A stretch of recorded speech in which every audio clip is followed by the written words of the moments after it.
Looks young, doesn't he? Yeah, he looks like a middle schooler to me.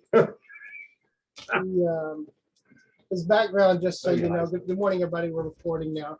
His background, just so you know, is an independent Baptist. So a lot of the videos on the Ready to Harvest, he'll actually contrast independent Baptist with another denomination because that's a starting reference point for him. And I think we used one of his videos before for the Amish, maybe for Mennonites, if I remember correctly. And they're pretty well done. I think they're pretty well done anyway. So I thought this would be a good place to start. Last week's recording basically did not happen. So we don't have one there. So we're going to go back and cover a little bit of information that we covered last week in the process today.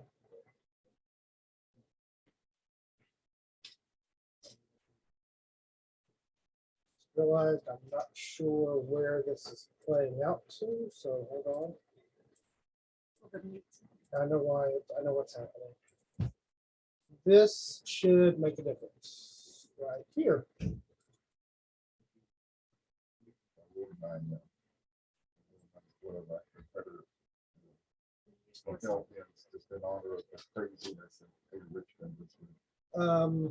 Hold on. Why is this not playing out here? I will switch over audio. Microphone.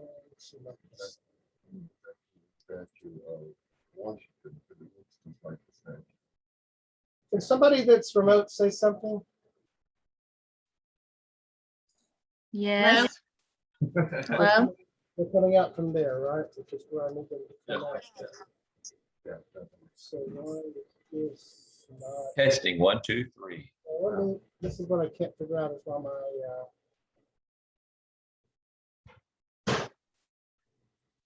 my audio here is not cooperating. Let me look at something. What that's supposed to do. Let's try this instead. That way up. I need to know if you guys can hear on the other end once I do what I am about to do.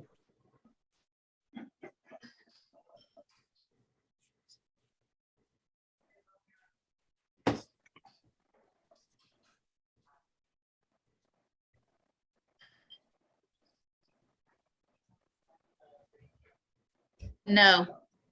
No. I can hear you, but not the Yeah, video. I know where I'm coming through at.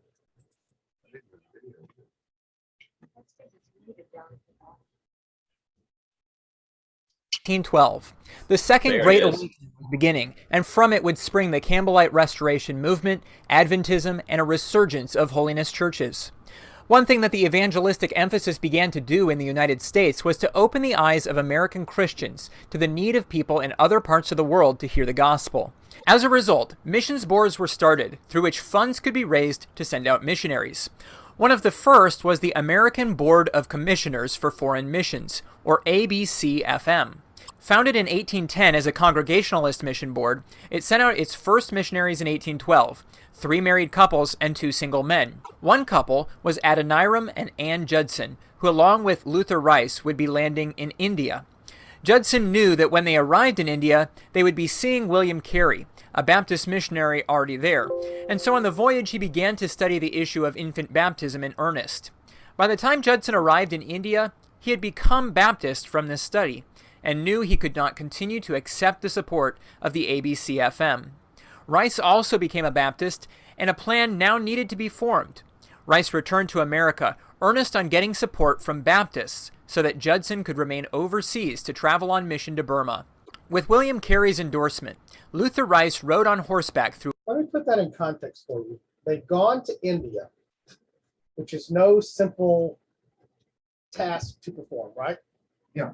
On the way over, he studies this particular point of theology because he's meeting someone who is going to be who was already there. In the case of William Carey, he's one of the first missionaries to go international in India. On the way over, he realizes that his theological take on infant baptism is not correct. He adapts to the Baptist position, but he's being funded and financed by people who are of a different theological belief. And so instead of just saying, well, I'm in India and I'm going to be doing good stuff anyway, I'll just take their money and this is not a big deal, actually makes the decision that I can't in good conscience take this support. I've got to come all the way back to the United States and re-secure the correct support. Who was he funded by? He was being funded by the, yeah, well, it even gets more Yeah. fun when we see the next thing that comes along, which is it's the American Board. I'll just replay this part. Mission Board. It sent out its first missionaries in 1812, 3 married couples and 2 single men. One couple was Adoniram and Mission Board. It sent out its first missioners for foreign missions, or ABCFM. Founded in 1810 as a Congregationalist mission board, it sent out its first missionaries in 1812, 3 married couples and 2 single men. One couple was Adoniram and Ann Judson, who along with Luther Rice would be landing in India. Judson knew that when they arrived in India, they would be seeing William Carey, a Baptist missionary already there, and so on the voyage he began to study the issue of infant baptism in earnest. By the time Judson arrived in India, he had become Baptist from this study, and knew he could not continue to accept the support of the ABCFM. Rice also became a Baptist, and a plan now needed to be formed. Rice returned to America, earnest on getting support from Baptists, so that Judson could remain overseas to travel on mission to Burma. With William Carey's endorsement, Luther Rice rode on horseback throughout America, working to get Baptists involved in foreign missions. It wasn't long before the Baptists were on board, and they too created a missions board to organize the work. This was called the General Missionary Convention of the Baptist denomination in the United States of America for foreign missions. The convention was known most. Yeah, I actually was going to do that exercise, and then you wonder why they call it. As you can see, they call it the Triennial Commission because it meets every 3 years. They very quickly reduce that down. Why were they going to meet William Carey if he was Baptist and they were being sent by the ABC? Because he was already over in India, so it was cooperation. He was going to meet them and help facilitate them getting settled in India.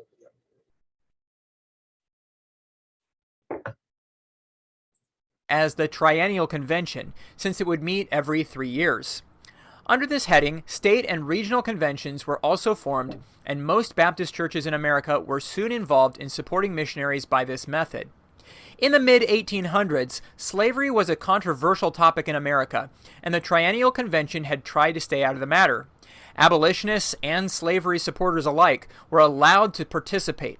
One of the boards that the Triennial Convention had put in place was the Home Mission Society, which ordained missionaries while trying to remain neutral on slavery.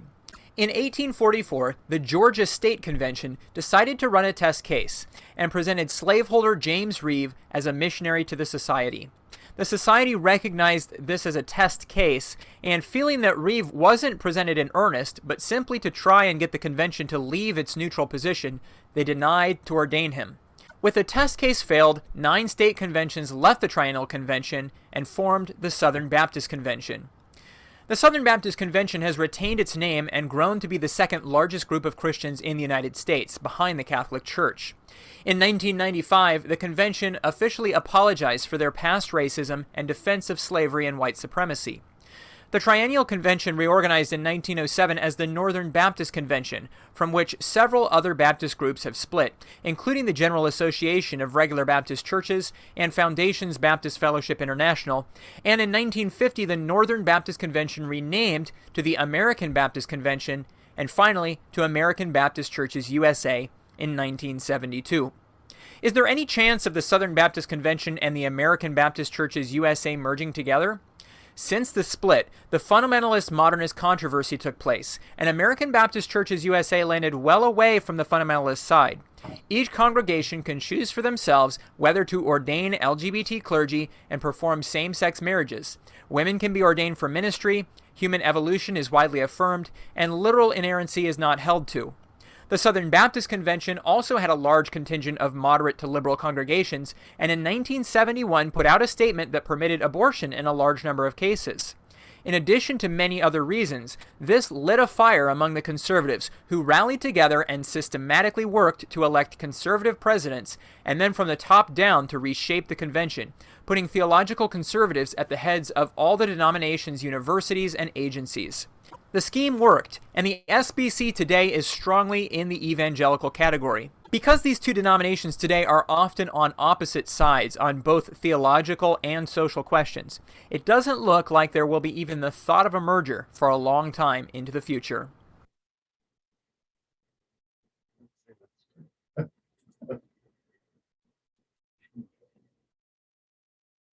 Questions or comments about that? You said he is an independent. He's an independent Baptist. He also teaches at one of the independent Baptist seminary, an independent seminary or school. It is somewhere in the, I'm about to say the Midwest. It's not. It's in the Ohio Valley area. It's Michigan, Ohio, somewhere through there. I can't remember where exactly. There actually is on his on the page is Ready to Harvest, and there's. I think he does a lot of good stuff there.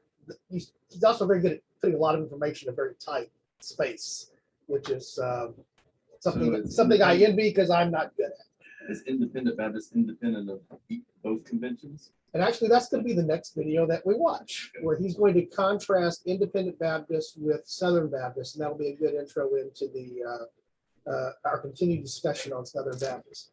Understand we're skipping over here some things that we go back and pick up, which is what's going on with Catholics during the 19th century. We're going to skip over the period of time when the charismatic and Pentecostal movement comes to the fore.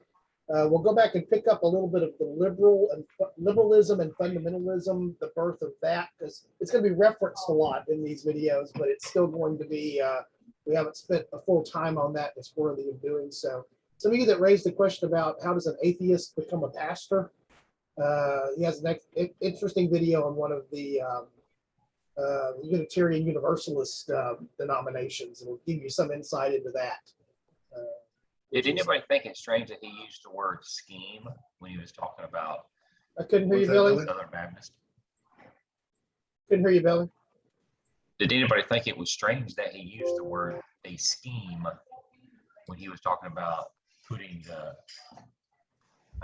Southern Baptist back, I guess, to the right, strongly to the right? Did he say race baiting? No, he said scheme. Oh, He said the scheme. scheme. Oh, scheme in terms of the Oh. conservative. I don't think he meant that in the most negative connotation. That obviously does tend to have a negative connotation versus a positive connotation. It was a plan. They had a dedicated, defined it was- plan to do what they did. And you'll actually understand a little bit more about how that happens as we look at how some of the SBC is organized. Because the SBC president actually has a tremendous amount of authority that's granted to the SBC president between the conventions. And that authority primarily plays itself out in appointments, and those appointments lead to determining who's in various positions at the theological seminaries. So, quote unquote, seizing the presidency was a linchpin to be able to carry that agenda, forward, because technically the Southern Baptist Convention does not exist, except for 2 days a year. Because the rest of the time, it's actually what's invested in the executive and the other organizational functions of it. The convention only exists when the convention exists. And so that makes a big difference in terms of what's happening there. The name William. Donna. I'm sorry? The name William Carey sounded familiar to me. Right, but I didn't see any connection with Texas, or I don't. he spent most of his time looks like in India. He was in India. I know I've heard his story told multiple times. I know it's primarily the work there in India. Don, I have a question.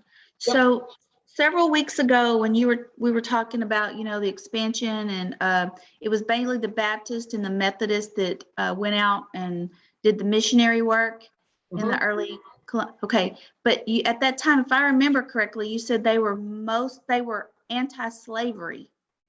There was a So- mix. There was a mix. There's no doubt that among the Methodist movement, there was a very strong anti-slavery sentiment from Wesley on down. Wesley wrote pretty profound things about it. In the Baptists were split primarily by geography, north versus south, and also by, even inside of the South, by whether you were you were the landed gentry and had slaves or whether you didn't.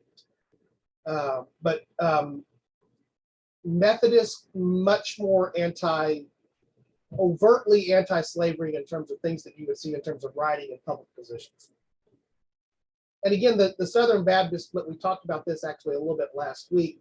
The Southern Baptist split, the ultimate test was this 1844, would you appoint a slaveholder to be a missionary test? But there was already other areas that were causing the split, not so much theologically yet, but just in terms of distance and practicality. We talked about this, the meetings were often like held in Philadelphia or other northern cities, and just the practical concerns of traveling that far instead of to a local, when the design of the denomination in terms of its polity was already very much local, that it makes sense to have, a National Baptist Association where you could have something that was, you had your local associations, your state conventions, all these other things were already coming into being. Who was it? So it wasn't that then, okay, because I misunderstood when that was being taught. I thought, well, that's interesting, if the Baptists were anti-slavery right along with the Methodists, but you're saying they were split. And there definitely were. There were strong voices. And that's also not to say that there were, exclusively every Methodist was anti-institution. The institution was, the institution was so ingrained, inside of, culture and society that it ranged all over the place. It wasn't until the middle of the 19th century that you start seeing it being thought of as a theological issue. And while it had existed and certainly was an institution prior to the American Revolution, it had to be dealt with in the meetings that led to the production of the U.S. Constitution by sidestepping it and deferring. That can was kicked down the road with the 3/5 compromise. It also, slavery's interaction with American politics and American culture is about a century's worth, really, of real, because the economy in the South that led to the need for and the big benefit with cotton and sugar wasn't all the way back into the original founding of the colonies. And it, of course, rose to prominence with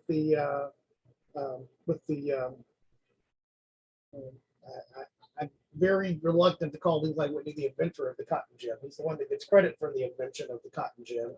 But the proliferation of the cotton gin, which made cotton a crop that actually was far more profitable after the cotton gin than it had been before the cotton gin, just because of the ability to process the product, which is already tough to harvest anyway, but to process it even more. So that's why all that rises to a head in the middle of the 19th century, is that's when there's explosive growth because of what's going on. The Industrial Revolution, to a degree, powers that agricultural change, which powers what's going on with that. That's what causes it to be more.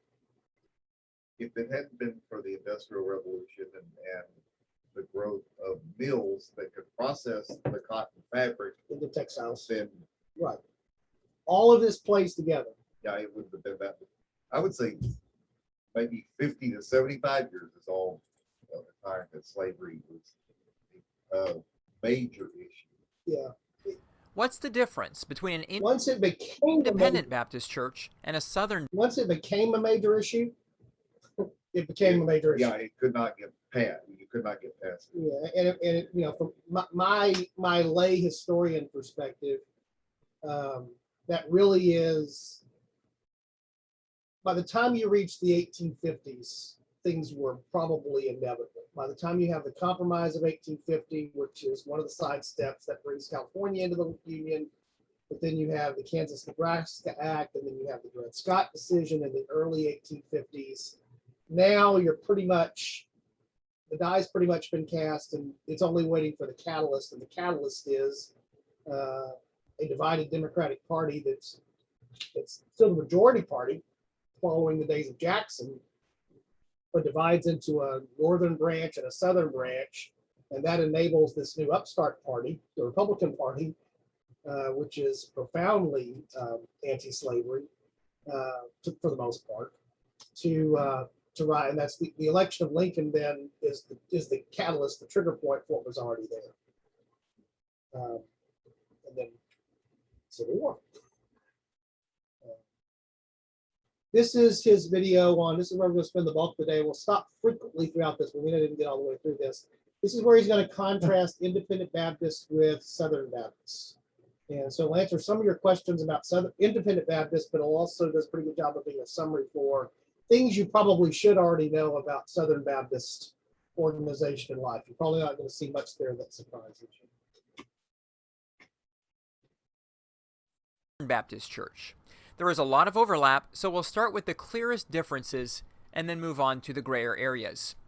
Independent Baptist means that a church is not part of a formal denomination or convention, and obviously Southern Baptist churches are, which is the first difference.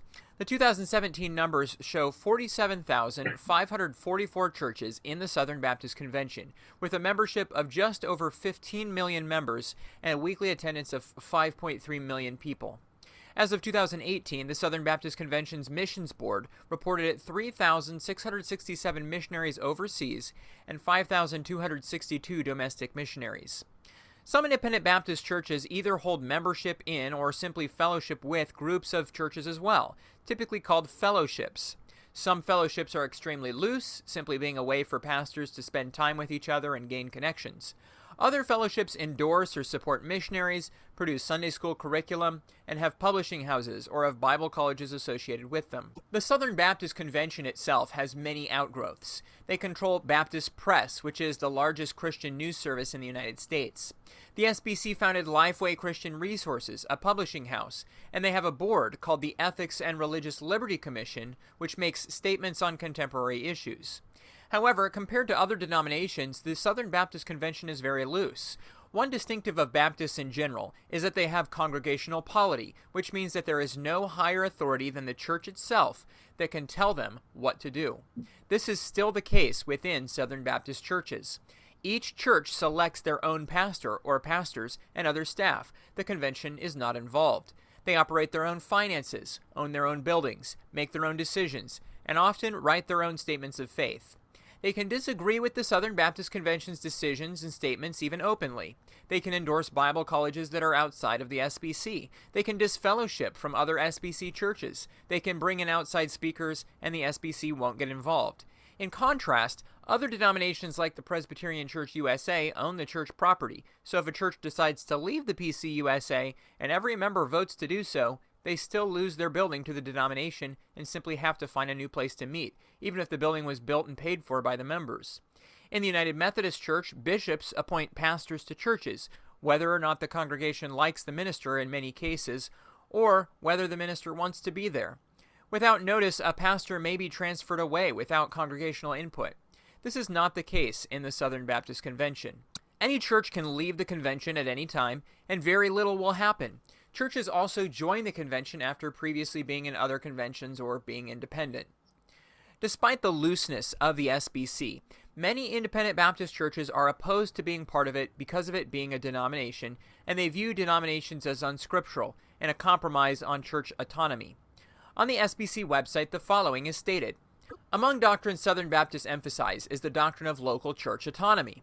Article 6 of the Southern Baptist Convention's Confession of Faith clearly states, a New Testament Church of the Lord Jesus Christ is an autonomous local congregation of baptized believers associated by covenant in the faith and fellowship of the gospel. Slide back.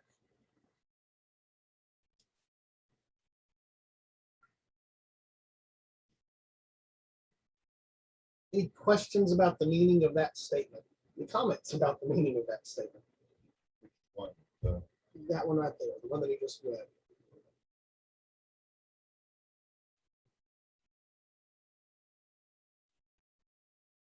It's one of those statements that the adjectives packed in mean a lot. Not just the church, but a New Testament church. Testament church. Clearly specified of the Lord Jesus Christ. Autonomous, local. Congregation, not church, congregation. Although this is the definition of a church. Right. Of not just believers, but of baptized believers. Associated by covenant in faith and fellowship of the gospel. So, again, many of the things that we recognize from our own Baptist experience are well contained in here. But notice this is the quote unquote, he's going to talk about, use that word denomination and how the SBC references that. This is this is actually the statement of the convention regarding the local church. It's the convention saying the local church is the autonomous body, not saying we are the autonomous body, the directing body. That is very different than a lot of other, even congregational polities do have sometimes areas that are outside the local congregation for other congregational What's the denominations. date on this one? On the latest Baptist statement? The latest Baptist Faith and Message, which is not, I don't think this is pulled. Is this- I don't think this is pulled from that. It's Okay, 2000 was the updated Baptist Faith and Message. so this is remaining the same. Yeah. Looking at that, the only word I'm looking for, the only inconsistency that I see with many Baptist churches today is, I would think somebody that was really nitpicking could have an issue with the concept of local congregations, where you have so many mega churches now that have multiple physical locations. I would agree with that. The mega church to a degree, for all of its pros and all of its cons, almost tend to be localized denominations Very much so. in the sense that we have 6 campuses, but there's a single control over that Yeah. campus. That's And in fact, what did happen and continues to happen in the last 15 to 20 years is a number of the larger Baptist churches in the Houston area have grown through the absorption of what were independent churches before that are now campus locations for those churches. Second Baptist fits this model to a great degree. I forget what the may have been First Baptist Church up in Humble. I don't know if it was what it was up in Humble, but that's now basically a satellite. Yeah, so that's. Of Second Baptist. The Second Baptist, of course, moved from its primary location there outside the loop, inside the Beltway out to Katy, which is now where its primary congregational base is, while maintaining the location there. Oh, really? I didn't even realize that. Yeah, while maintaining the location there on Voss, Bingle Voss, yeah. Which is still a big church, but it's not as large as what they built out in Katy. And I just know from personal experience, actually, some business training that I was going through with somebody who was a member of one of the churches out in Katy when they were moving out there. Kingsland Baptist Church in Katy, if you know where that one's at, which is not a small denomination. At that time was running about 600 to 700 in Sunday school. Kingsland said, "We don't understand why you're coming out here. We're already out here and there's a number of other churches." Well, the majority of Second Baptist membership was shifting more west demographically, and more room to expand out there at a more reasonable price than what the price of real estate is Woodway and Voss, without a doubt. But there was some, from this person's description, I have no reason to believe that they were telling me incorrectly. There were some contentious discussions between the leadership of those 2 churches about, you know, basically with Second said, we're coming, live with it. And Kingsland saying, well, okay, but, you know, we have a concern about what this is. So this is the flip side of what we're talking about here. All these churches are independent. You know, a more logical thing might have been the denomination would say, what is the best strategy to use here for our membership to be engaged without building new buildings, doing new things, whatever the case might be. I think you would make the argument this is the flip side. Autonomy comes with pros and autonomy comes with cons. I see a lot of parallels between the concept of free market capitalism and corporate capitalism. So it's yeah, but I didn't even realize Second Baptist had moved their I principal think, location. yeah, I think Second Baptist now has 6 or 7 affiliated campus locations across the area. And in some cases, they actually came in and took existing infrastructure and revitalized that structure. You know, made sure that investments that had happened there previously by previous congregations didn't just go, you know, at loss. Of course, I'm so traditionalist. I didn't like the idea of first churches moving out of the downtown locations. I've always thought a first church should be in the center of the city that it claims to be the first church of. And then the question is, what is this, the argument that would be made back there by somebody who's advocating the other side would say the geographic economic center of Houston now is approximately I-10 at the belt on the other side. Because in terms of the metropolitan area, because of the expansion, because of the expansion west, northwest, and southwest, that really is the that's the geocoded center of the metropolitan area now. It continues to move further west, and certainly economically, the energy infrastructure there along the energy corridor, for example, on the Beltway. Almost all the companies that I deal with that used to be downtown are now on the Katy Freeway, or they're out on the West Belt. Still lists Woodway as the main. Is the main campus. I think the largest West is campus. their second. Yeah. North is also mentioned. Shadow Creek, South, Cypress, and there's another one in Katy called 1463. So Is Humble listed? it's Makes called sense. North. Okay. It's the Kingwood location. Yeah. Okay.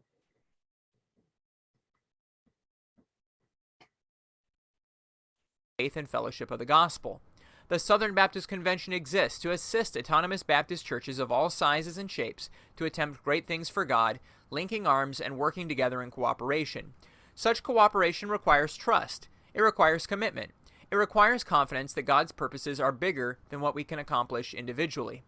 Also, the Southern Baptist Convention says the following about itself as a denomination. Southern Baptists are not hierarchical with a top-down denominational structure. In fact, Southern Baptists can only be called a denomination in the world's most general meaning. Churches that practice believers' baptism by immersion have been denominated as Baptists for many centuries. When the Southern Baptist Convention was formed in 1845, it used the term in this general way in the preamble to its constitution.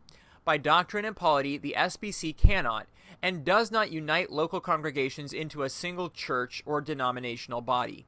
Each cooperating Baptist body, local church, association, state convention, and auxiliary, retains its sovereignty and is fully autonomous. These autonomous Baptist bodies work together in friendly cooperation to achieve common kingdom ministries and purposes. Each autonomous Baptist church, association, ethnic fellowship, and state convention participates in SBC causes voluntarily. Numbers for independent Baptists can be harder to find as it's nobody's job to count them, but one website claims 9,221 in the United States. There is no central body, website, or group that represents independent Baptists. Anyone can start a church, and they ordain their own ministers. Some independent Baptists will reject churches not started by another independent Baptist church, as we'll discuss later. The second large difference between independent Baptists and the Southern Baptist Convention is the SBC's cooperative program. Many churches that have left the SBC over the years have mentioned the cooperative program as the reason or one of the reasons for doing so. Before discussing this program, be aware that a church can be Southern Baptist and not participate in the cooperative program at all, but most SBC churches are a part of it.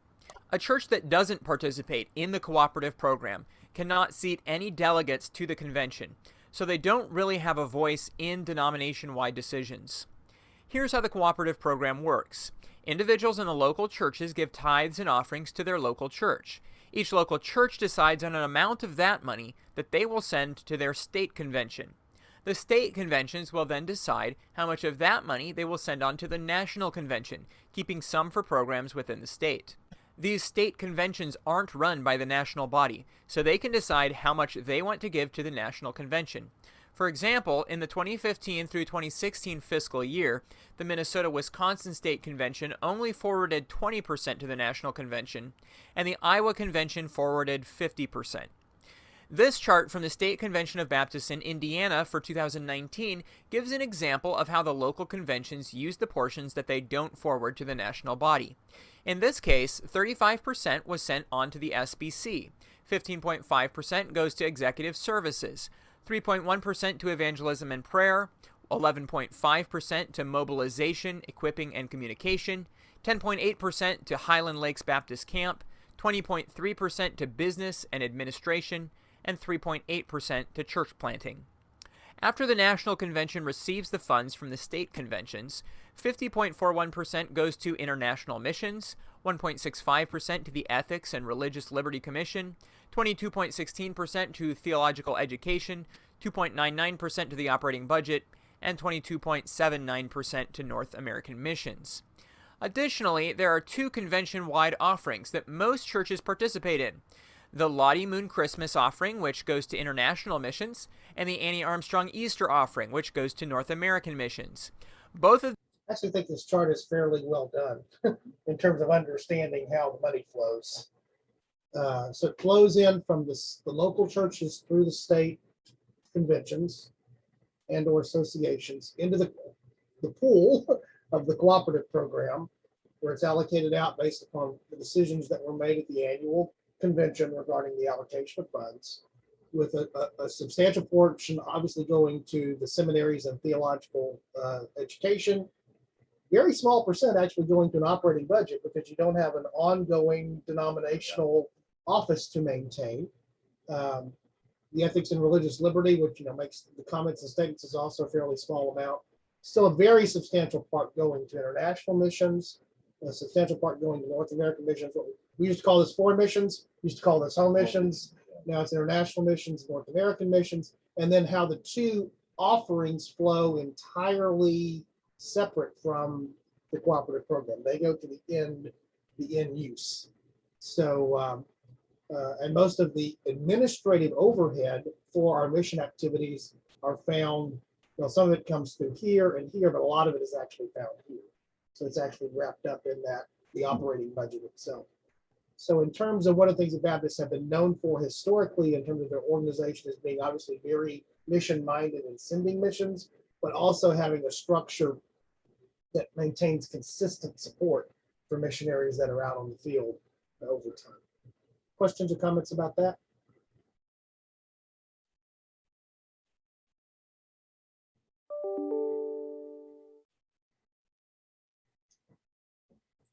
these skip the state and national cooperative program and go straight to their designated causes.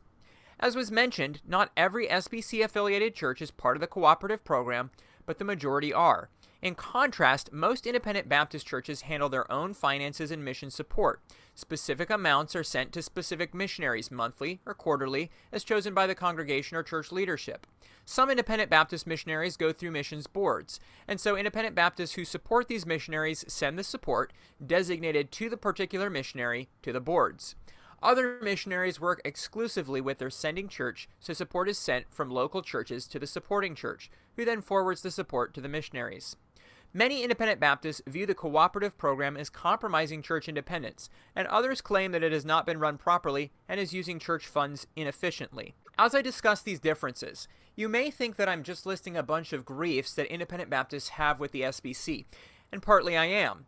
This all stems from what may be the major difference between the SBC and Independent Baptists, which is that Independent Baptists are strongly separatist. Independent Baptist churches will separate from other Independent Baptist churches. They are different from each other too. Because of this demand for separation, they will separate from all SBC churches, even if there is just a minority of SBC churches they view as having a specific problem.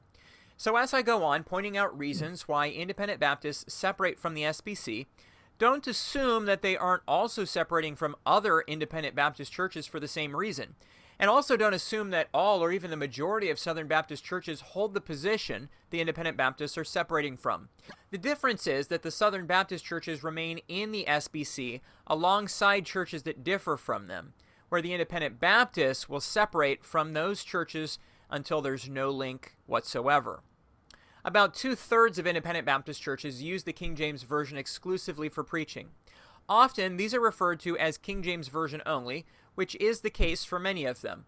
Others use the King James Version because they believe that the manuscripts it is mostly based on, the Byzantine text type, is both superior and what was traditionally used, and would be open to one day using a different translation, but it would need to come from these texts, and very few translations fit the bill. Most churches that use the King James Version by conviction, and not just because the congregation prefers it, left the Southern Baptist Convention. This difference between the two groups alone causes many in both groups to reject fellowship with each other.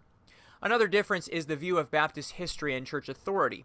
Many Independent Baptist churches believe one of the following views: landmarkism, that Baptist churches form an unbroken chain of churches, one church founding another that extends all the way back to the first church Christ started.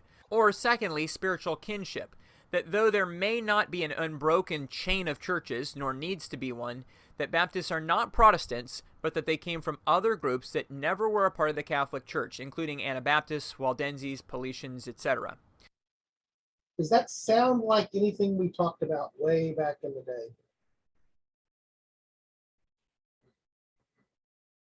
It's a variation of Yeah. apostolic succession. Yeah. Exactly. The difference here, the only difference, while it is a difference, is instead of saying that the Pope is a direct apostolic successive continuation of Peter in that position, which is the traditional position of the Catholic Church, those that hold to a landmark view of Baptist history have the similar idea that there's an unbroken succession of not an individual, but an unbroken succession of the churches. They're both continuous succession arguments. They're just what has been continuously successive is what's different, if that makes any sense. You mean by spiritual kinship? That they don't hold, the landmark view is exclusively that. Baptists go back to Jesus. This is the easiest way I know to describe that. You know, it's a direct representation of the New Testament church. The spiritual kinship view is that the doctrinal positions are consistent there, even if there's not an unbroken line. So when we talked about Smith and some of those others in the early 17th century inside of the Anglican movements that were creating the first Baptist churches, they have a spiritual kinship with the New Testament church, even though they didn't directly descend from that New Testament church. Those who hold one of these views often only want to fellowship with or even accept the baptism of churches that hold similar views. Though these views were at one time much more prominent in Southern Baptist churches, they are now primarily held to by Independent Baptists or other Baptist fellowships. Other views include the rejection of a universal church for a local church-only position, and closed communion, where the Lord's Supper is limited to the local church congregation only. These views, too, often will cause churches to limit fellowship, and are found more in the Independent Baptist churches than the SBC. Most Independent Baptists are anti-Calvinist. They do hold to eternal security, but reject limited atonement and unconditional election, along with other Reformed doctrines. This position exists in the SBC too. In May of 2012, a group of SBC churches wrote a treatise on this view called A Statement of the Traditional Southern Baptist Understanding of God's Plan of Salvation, and they call themselves traditionalists. However, there are vocal Calvinists in the SBC, and many independent Baptists don't want to be in a convention with them. Lifeway research in 2007 found 10% of pastors in the SBC were 5-point Calvinists, and 29% of seminary graduates were. We spent a lot of time talking about Calvinism and Arminianism. So does it surprise you? Does that data surprise you?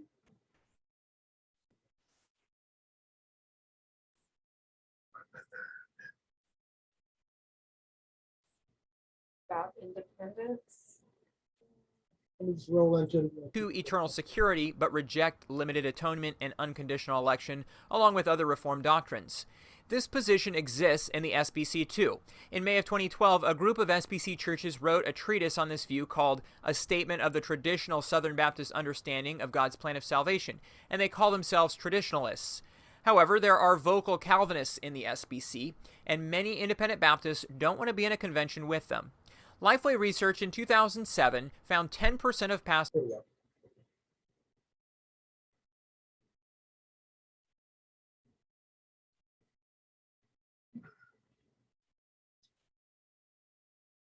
I know he just mentioned the year. This is it's a couple of years back, but not too far back.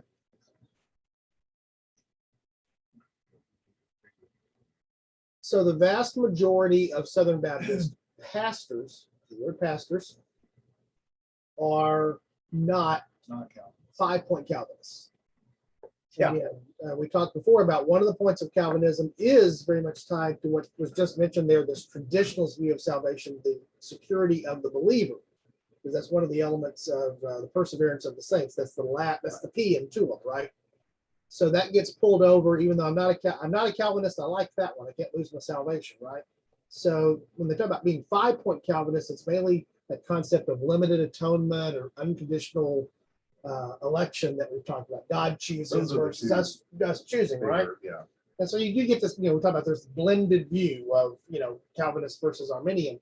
And so you can see that for the most part now, inside of Southern Baptist leadership, Calvinism is not strongly held. Now, the argument could be made, again, many churches have left the convention. Some of those probably that did leave may have been the ones that were more attuned to Calvinism. But notice the next thing. This is what jumped out at me. Pastors in the SBC were 5-point Calvinists, and 29% of seminary graduates. 10% of pastors, 29%. but 29% of seminary graduates hold to a 5-point Calvinist position. So how do you balance those two? And by the way, these are the ones who are pastors. So if you dig behind the numbers here, it's not hard to figure out what's happening, in my opinion. 10% of all pastors inside the Southern Baptist Convention on the one study hold a 5-point Calvinism. The scary part was that some said, I don't know. That bothers me a little bit, because they don't know what they believe. That's a whole other thing. Well, it But may be that they don't know what the right answer is. that could be what they're I saying. would say I don't Yeah, know yeah. because I don't know what the right answer is, not because I haven't thought about it. But the fact that almost 30%, and these are not just graduates, these are not just youth ministers, music ministers, children's ministers. These are those who are holding the position of some form of pastor, depending on how that church designates that. We don't tend to call them as much youth ministers. We call them what? Youth pastors now. That's even been in some parts of the SBC in the last few years, that's been a change to change the status of that staff person or that member of the clergy who's doing that. Does that mean that there's a heavy Calvinistic influence in our seminaries? That may be one argument, or it could be, and I think that is true, there's much more than there, which is part of the reason that there was the efforts that were made by those who were worried about that in the part of the fundamental conservative takeover of the Southern Baptist Convention was geared towards what's going on in our seminaries. And I think Now, the conservative fundamentalists are not Calvinists. correct. So that's interesting. But that's 17 years ago. It covers, I agree, it does cover a period of time. I do know, though, I've seen this number here more recently. It still trends a little bit more towards this. I think not as strong. I thought he said in 2012 was the fact that 10% are 5-point Yes, Calvinists. That was the other study. This is a separate thing. So it goes further back. So But Time the, period is not. yeah, exactly they're the not, they're not aligned. They were two different, but what I do see here is that these were graduates from 98 to 2004, right? So are these the younger or the older pastors? same. These are the younger pastors. 20 years ago. Oh, okay. Well, yeah. The thing we saw before was essentially all pastors, right? So what Yeah, you're, okay, I think yeah, what I you're see. seeing here is that 10% of all pastors It's a has higher- to, by definition, skew to the younger pastors being the larger percentage of that. Because that reflects this number connected with that number. You're much more likely, if you graduated from a Baptist seminary in 98 to 2004, about 1 out of 3 who are now pastors hold to a 5-point Calvinist stand. But yet they only represent approximately, the alignment of the dates here, they only represent approximately 10% of all pastors. What does that mean about the rest of the pastors? They were the ones that graduated before. They're the They older, skew, yeah. they're the older pastors. Either that or they are pastors that didn't graduate from seminary. Which is also That's, possible. yeah. And I do think that it is, and actually Kathy makes, as she often does, an excellent point there, in the sense that you're probably much more likely to hold to a Calvinist point of view if you've had you're more inclined to be in that direction if you've had a formal seminary training. Because the majority of Baptist churches for the last 50 to 60 years have been much more of an Arminius viewpoint being the majority. And so if you were informally trained, rose up through, never went to seminary, and there's a lot of pastors of Baptist churches who do not carry seminary degrees or carry seminary degrees from other than Southern Baptist institutions, then you're much more inclined to probably have that be the skew that's there. So we'll close out on this point. We'll come back and pick this video back up next week, but I'll close out on this question for us to talk about. Is this important?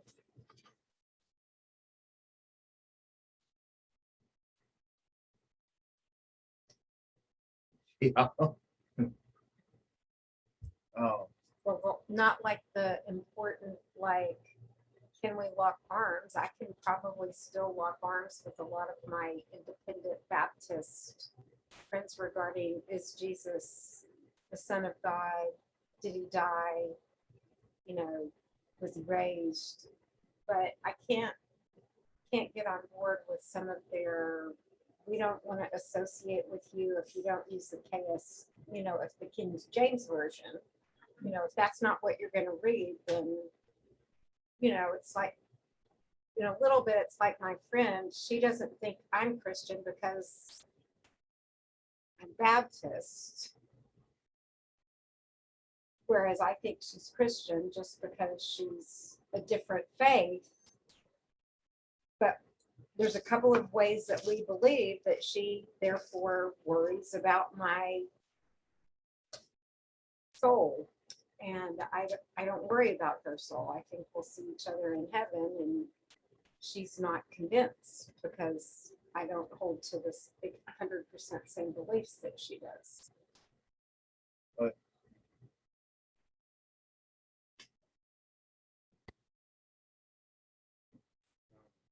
I don't believe I could serve under a pastor who was strongly Calvinist.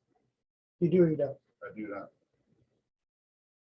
I think for me, the question depends on what is their view on still preaching the gospel, whether you believe that Yeah, folks are unconditionally elected or Yeah. not. Because we did see that, remember, a number of, Wesley, for example, fits in this category for the Great Awakening. Whitfield as well. yes. They were Calvinists, but boy, they were out there preaching the gospel.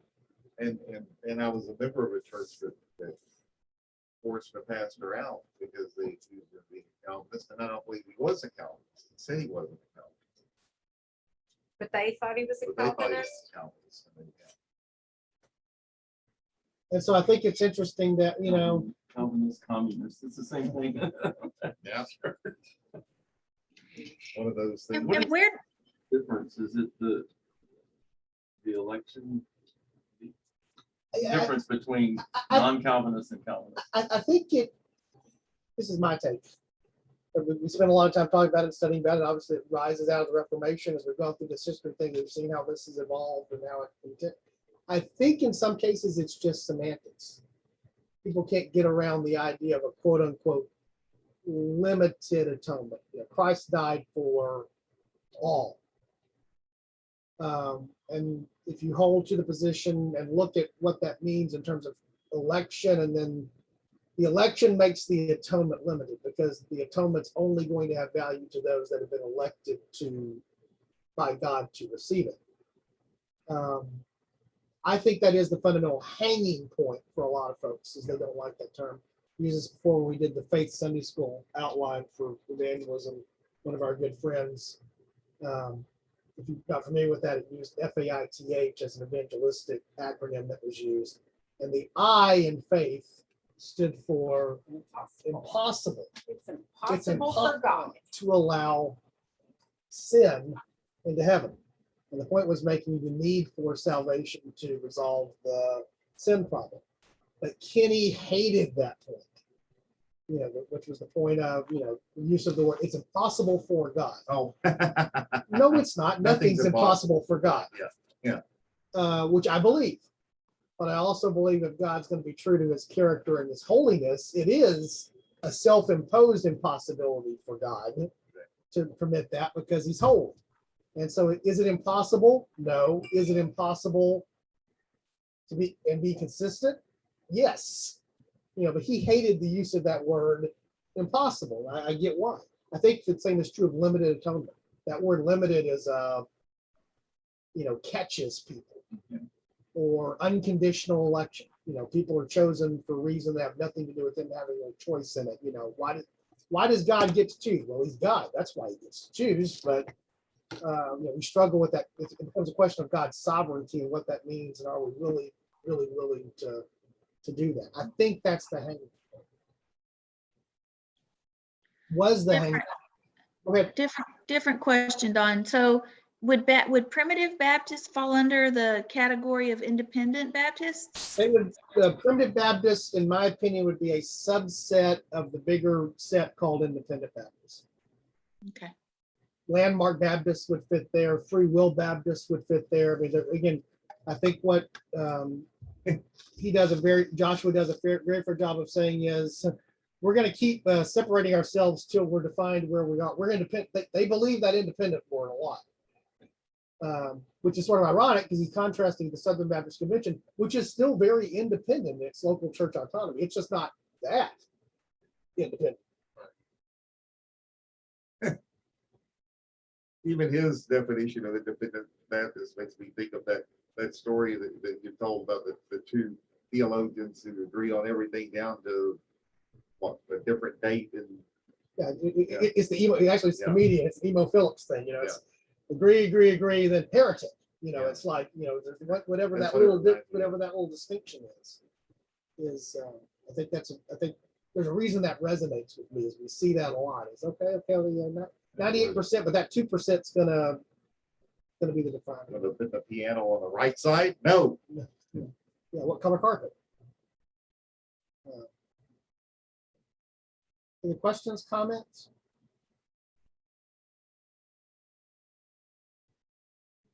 Obviously, technically, things work a little bit better today, so I'll continue to try to use this computer versus my computer until I'm able to resolve the other stuff effectively. I'm going to go ahead, unless anybody has anything else that's sort of class related, I'm going to go ahead and stop the recording. I can find my actual.